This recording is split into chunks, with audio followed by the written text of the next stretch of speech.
Assalamualaikum warahmatullahi wabarakatuh.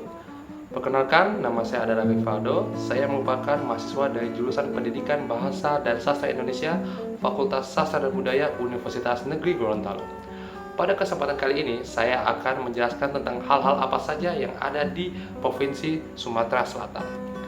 Baik, langsung saja ke video berikut ini. Sumatera Selatan adalah provinsi di Indonesia yang terletak di bagian selatan Pulau Sumatera. Ibu kota Sumatera Selatan berada di kota Palembang. Secara geografis, Sumatera Selatan berbatasan dengan Provinsi Jambi di utara, Provinsi Kepulauan Bangka Belitung di timur, Provinsi Lampung di selatan, dan Provinsi Bengkulu di barat. Provinsi ini kaya akan sumber daya alam, seperti minyak bumi, gas alam, dan batu bara. Secara administratif, Sumatera Selatan terdiri dari 13 pemerintahan kabupaten dan 4 pemerintahan kota. Yang pertama adalah Kabupaten Banyuasin, yang kedua Kabupaten Empat Lawang, yang ketiga Kabupaten Lahat, yang keempat Kabupaten Muara Enim, yang kelima Kabupaten Musi Banyuasin, yang keenam Kabupaten Musi Rawas, yang ketujuh Kabupaten Musi Rawas Utara, yang ke-8 Kabupaten Ogan Ilir, yang ke-9 Kabupaten Ogan Komering Ilir, yang ke-10 Kabupaten Ogan Komering Ulu. Yang ke-11 adalah Kabupaten Ogan Komering Ulu Timur. Yang ke-12 adalah Kabupaten Ogan Komering Ulu Selatan. Dan yang ke-13 Kabupaten Pali.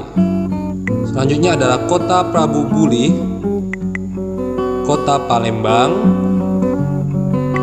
selanjutnya Kota Lubuk Linggau, dan terakhir Kota Pagar Alam. Sekarang kita ke bagian bahasa.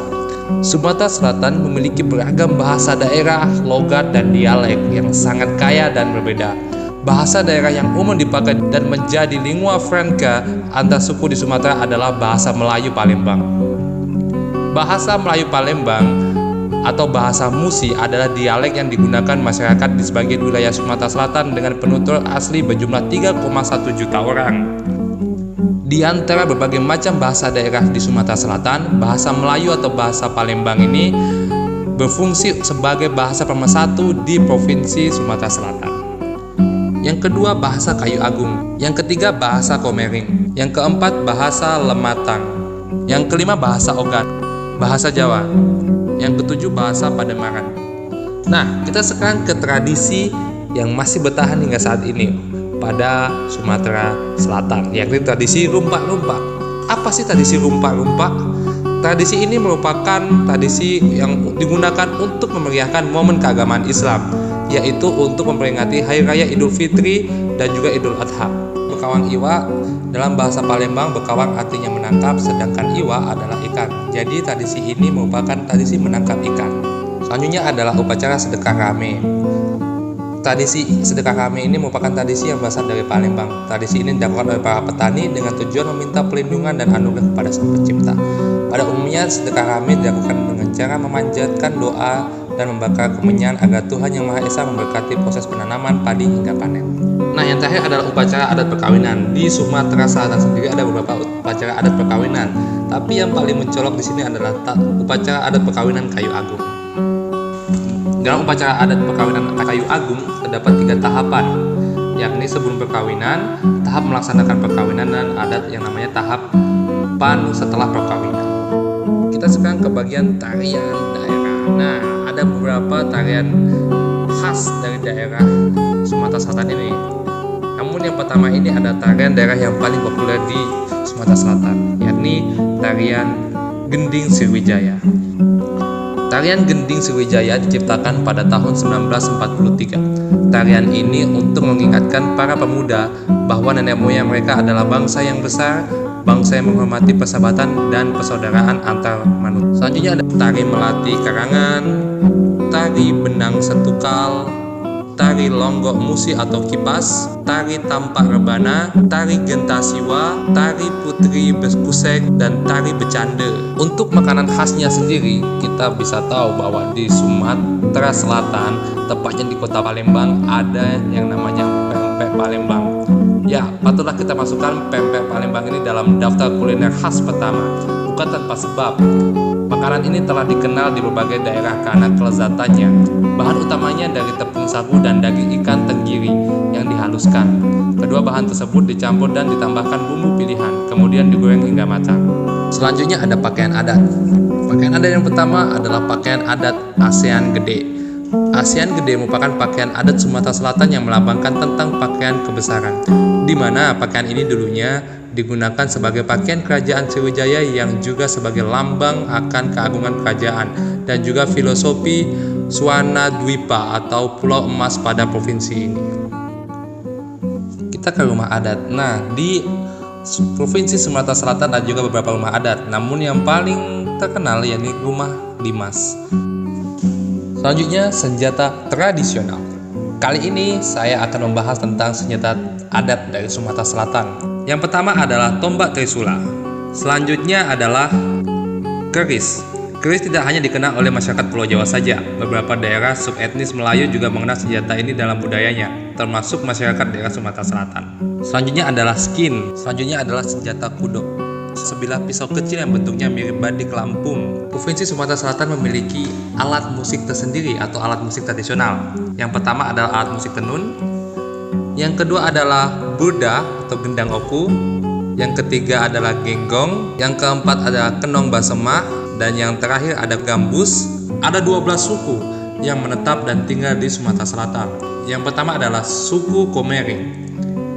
Yang kedua ada suku Palembang. Selanjutnya ada suku Gumai, suku Semendo, suku Lintang, suku Kayung Agung, suku Lematang, suku Ogan, suku Pasema, suku Sekayu, suku Waras, dan yang terakhir suku Banyuasin. Selanjutnya adalah hal unik dan ikon dari Sumatera Selatan. Yang pertama, Kota Palembang. Kota Palembang merupakan kota tertua yang ada di Indonesia. Hal itu merujuk pada prasasti Kedukan Bukit yang ditemukan pada 1926. Selanjutnya adalah Jembatan Ampera. Jembatan Ampera merupakan jembatan yang terpanjang di Asia Tenggara. Sebagai ikon kota Palembang, Jembatan Ampera juga dibangun pada April tahun 1962 dan diresmikan pada 30 September 1965 oleh Letjen Ahmad Yani. Selanjutnya adalah Masjid Agung Palembang. Masjid Agung Palembang terletak di Jalan Kiai Haji Fakih Usman yang mempunyai ukurannya sangat luas hingga 5.520 meter persegi pada bangunan masjidnya saja. Selanjutnya adalah Candi Bumi Ayu. Candi Bumi Ayu merupakan candi peninggalan Hindu dan aliran Siwa yang terletak di Sumatera Selatan. Selanjutnya kita ke mitos berada di Sumatera Selatan, Antu Banyu, karena legenda tersebut masih dipercaya oleh masyarakat hingga sekarang. Legenda di Sumatera Selatan satu ini yang bernama Antu Banyu dalam bahasa Indonesia adalah hantu air, adalah hal-hal tabu atau hal yang tidak boleh dilakukan di daerah Sumatera Selatan. Yang pertama adalah keluar pada malam hari bagi para wisatawan. Nah, bagi para wisatawan, khususnya wisatawan perempuan, hal ini sangat-sangat tidak dianjurkan bagi kalian untuk keluar pada malam hari. Apalagi kalau kalian ingin pergi ke daerah Jembatan Ampera. Dikarenakan di daerah tersebut sangat rawan tindak kejahatan seperti copet dan juga penodongan. Selanjutnya adalah jangan menerima minuman dari orang yang tak dikenal. Larangan yang ketiga adalah untuk tidak bermain-main di Sungai Musi atau di sekitaran Sungai Musi. Nah, ini ada kaitannya dengan legenda Antu Banyu tadi. Nah, tadi itu merupakan hal-hal apa saja yang ada di Provinsi Sumatera Selatan. Saya harap teman-teman yang menonton video saya bisa mendapatkan segala informasi ataupun segala pengetahuan yang dibutuhkan oleh teman-teman. Baik, terima kasih. Wassalamualaikum warahmatullahi wabarakatuh dan sampai jumpa.